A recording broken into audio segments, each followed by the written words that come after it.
Falar para vocês, está sendo muito legal esse processo de reler clássicos no Marvel de bolso. E eu sei que tem muita gente ainda que tem uma insegurança com esse formato, né? Mas, ô Vini, é menor, né? Repara só, né? Eu tenho aqui a versão anterior da Panini do Demolidor, O Homem Sem Medo. Aí tem a nova, sim, é um formato bem menor, mas, cara, é muito agradável de ler. Porque, galera, vamos pensar o seguinte, o quadrinho é muito leve, é muito maleável, então, por mais que a letra seja, obviamente, menor, tu aproxima ele mais do rosto como se fosse um mangá. E aí dá pra ler tranquilo. Foi muito bom. Vocês sabem que eu fui pra Argentina esse final de semana passado, de ônibus, então eu passei 22 horas da ida e 22 horas na volta, e foram horas muito agradáveis, porque eu fiquei lendo muito gibi. Aí no meio deles tinha o Demolidor, então o Homem Sem Medo. Galera, eu amei reler, mas eu fiquei um pouco triste também por um lado, e eu vou explicar isso durante o vídeo. Tá, vamos começar com algumas informações básicas. Sim, um clássico do Demolidor, sem dúvida, origem definitiva do personagem. Para quem não sabe, o Frank Miller, ele teve uma... Acho que todo mundo sabe, na verdade, mas o Frank Miller é meio que o pai do Demolidor. E eu sei que é meio forte falar isso, né? Claro que tem... o personagem foi criado nos anos 60, mas o que o Frank Miller faz com o Matt Murdock, é muito rico, ele define o personagem de uma forma inacreditável. Então esse quadrinho acaba servindo para o Frank Miller pegar tudo que ele contou no começo dos anos 80 e voltar para organizar as ideias do que ele incluiu, né? Porque, sei lá, por exemplo, o Stick, né, que é o mestre do Demolidor, esse cara não existia até o Frank Miller chegar. A Elektra, por exemplo, que ela é muito abordada aqui nesse quadrinho, ela também não estava lá, né? Só tem um ponto, tá? Que nem tudo que o Frank Miller reconta aqui bate com o que ele tinha contado lá nos anos em 81, né? Porque esse quadrinho, ele sai em 1993. Eu não vou entrar em muito detalhe para o vídeo não ficar muito longo, mas ele teve a criação dessa obra foi meio conturbada, porque o projeto ele começa em 1987, com o John Romita Jr. ligando para o Frank Miller e eles tentando fazer um projeto juntos. Só que nesse meio tempo, porque assim, o Miller ele tinha um esboço de um roteiro para cinema, que ele é de um possível filme do Demolidor. Aí ele pegou esse projeto, estruturou para um roteiro de quadrinhos, e até ia ser uma graphic novel mais curta, eu não lembro, mas, sei lá, umas 90 páginas, e aí depois ele fez um adendo de mais, sei lá, 100 e poucas, e o gibi ficou gigantesco. Porém, o Romitinha, ele não conseguiu finalizar o gibi entre 87 e 93, né, que é quando o quadrinho realmente sai, porque o Frank Miller estava muito ocupado com o roteiro de Robocop 2, porque vocês sabem que a partir ali do meio para o final dos anos 80, o Frank Miller explodiu, né, Cavaleiro das Trevas, Queda de Murdoch, o cara enfileirou um monte de clássico e ele foi trabalhar em Hollywood. E o Romitinha ficou, pô, quando é que eu vou terminar o meu gibi? Vou falar pra vocês que talvez esse atraso tenha ajudado muito esse quadrinho, porque, cara, é a coisa mais linda que eu já vi o John Romita Jr. desenhar.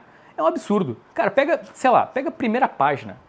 Olha, cara, a riqueza de detalhes que ele mostra a Cozinha do Inferno, sabe? Tipo, esse caos urbano absurdo. Em resumo, baita acerto da Panini. Cara, um quadrinho perfeito, como eu falei. Sei lá, quem saiu da série do Demolidor e quer ver a origem dele nos quadrinhos. Perfeito. Começo, meio e fim, fechadinho. Eu só vou reclamar do seguinte, tá? Isso é um problema que eu já comentei em outras edições do DC de bolso da Panini. O quadrinho abre com um texto, né, uma introdução. Porém, olha isso, ó, Sombras Noturnas, originalmente publicado em Marvel Essenciais, Demolidor Homem Sem Medo. Quem escreveu esse texto? Não faço a mínima ideia, sabe? Não tem um... Por que esse texto está aqui? Quem fez? Foi o Frank Miller? Foi o Romitinha? Foi alguém? Foi, sei lá, não sei, foi o Stan Lee que escreveu? A trama em si, ela é dividida, vamos dizer assim, são 5 capítulos e cada um deles vai mostrar um aspecto da vida do Matt Murdock. Então, no primeiro deles, a gente tem a infância com... Cara, o Matt ele teve uma infância complicada, né? Você sabe. Aí, ao mesmo tempo, o Matt acaba perdendo a visão. Aí, gente, vem uma parte, tá? Que pra mim é muita forçação de barra, mas não é esse o meu problema com o gibi, tá? Eu aceito porque é o maravilhoso universo da Marvel, mas porque o Matt, tá? Ele perde o pai muito cedo. Ele tinha, não sei, ele era um adolescente aqui, um jovem. Aí ele bota um capuz e ele sai espancando os bandidos como se, cara, ele, beleza, eu sou um pequeno demolidor aqui. Eu acho meio estranho. Agora, eu vou soltar um pequeno spoiler, tá? Acho que não estraga a experiência de ninguém, porque é um ponto aqui da origem do Demolidor que depois é retconado. Basicamente, a Marvel, ela transformou esse trecho do quadrinho em algo diferente do que foi planejado. Então, sei lá, se quiser pular 10 segundos, 15 segundos, não vai mudar muita coisa. Tem um momento, aqui quando o Matt tem esse surto de som super-herói juvenil, que ele acaba derrubando uma garota de programa de uma janela de um edifício. Talvez você não saiba disso, mas anos depois, ali nos anos 90, a Marvel muda o contexto do que tem aqui, e essa garota, ela sobrevive e ela vira a Merit Floyd. Aí um outro problema muito grave aqui é na página 62, quando a gente tem a calcinha da Elektra. Tá? A calcinha, isso aqui não faz o menor sentido.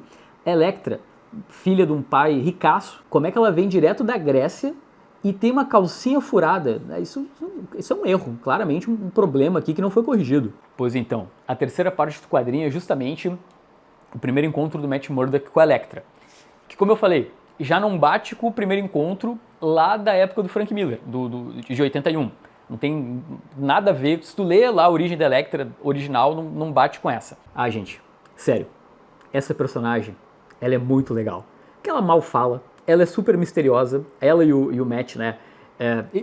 Eu acho que esse é um quadrinho que ele fica mais legal conforme tu lê mais, quando tu já leu a fase anterior do Frank Miller. O caso é que aqui a gente já tem um vislumbre do que vai ser o futuro da Elektra, porque o Stick, né? Você sabe que o Stick, ele tá do lado do... Existe uma guerra e o Stick tá de um lado e a Elektra tá do outro. E isso já é apresentado aqui, já tem pequenas pistas sobre o que vai acontecer lá na frente. Tá, Vini? Mas tu falou no começo do vídeo que tu tinha um pequeno desapontamento com essa história.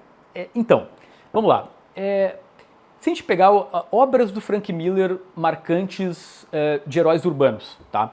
A gente tem, por exemplo, o Batman 1, que mostra o Gordon e o Bruce, né?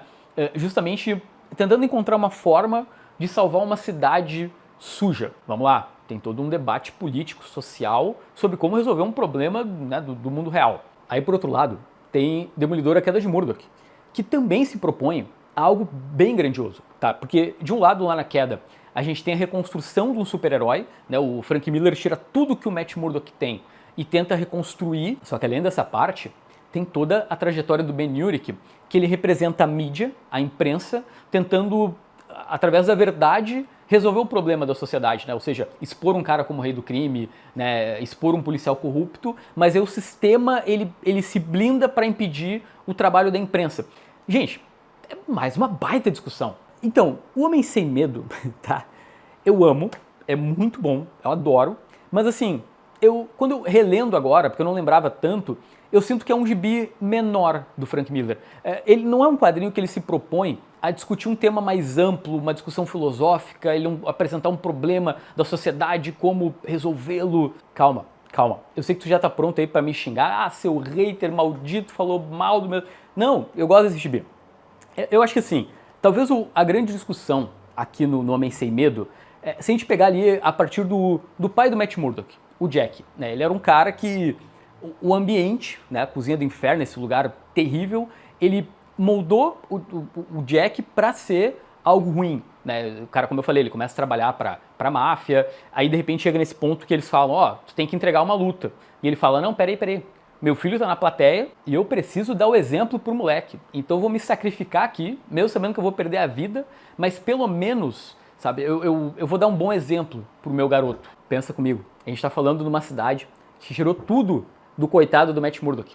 E mesmo assim, né, por conta do exemplo do pai, ele não foi, vamos dizer assim, ele não foi moldado por aquela cidade terrível e ele decidiu ser um super-herói. É um baita quadrinho.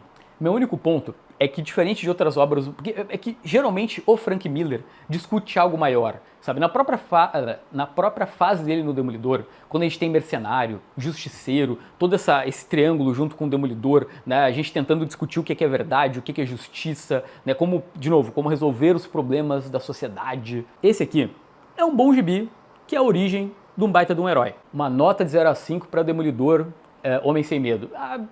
4.5. É um baita de um quadrinho. Eu não cheguei a falar... gente, esse vídeo vai ficar com 1 hora, porque eu tenho muita coisa para falar sobre o Demolidor. Para finalizar, tá? Vocês querem saber mais um ponto que eu acho muito legal na história? O Demolidor, tá? Isso é uma frase da Inocente, uma das maiores roteiristas que já trabalhou no personagem. Eu ouvi há uns anos um podcast dela, onde ela comenta que o principal trunfo do Matt Murdock é como ele vive com dualidades, né? Por um lado, ele é um personagem católico, mas ele se veste de demônio para combater o crime. O cara é um advogado que quando ele vê que a lei, que teoricamente é algo que ele deveria acreditar, não funciona, ele se veste de demônio e dá um pau nos caras. Ou seja, né, ele ao mesmo tempo que ele age dentro da lei, ele age fora da lei. Então isso é legal, sabe? Ele é um herói muito humano porque ele tem inconsistências. E todo mundo tem inconsistências.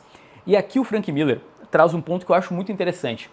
O pai do Matt, em algum momento, logo no começo da história, né, antes de morrer, obviamente, ele comenta assim, cara, eu preciso que tu não recorra à agressão, porque isso foi o caminho que eu escolhi e não foi legal. Pois então, a menos que seja ketchup, que eu tô vendo aqui nesse porrete, talvez o Matt também carregue esse problema de, ok, o meu pai me ensinou algo e eu não consegui levar adiante. Então tá, gente, era isso. Esse foi o meu comentário sobre o Demolidor, Homem Sem Medo.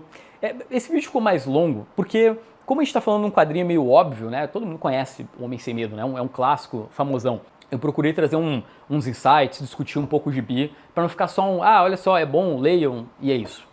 Ficou legal esse vídeo? Eu espero que sim, tá? Tchau.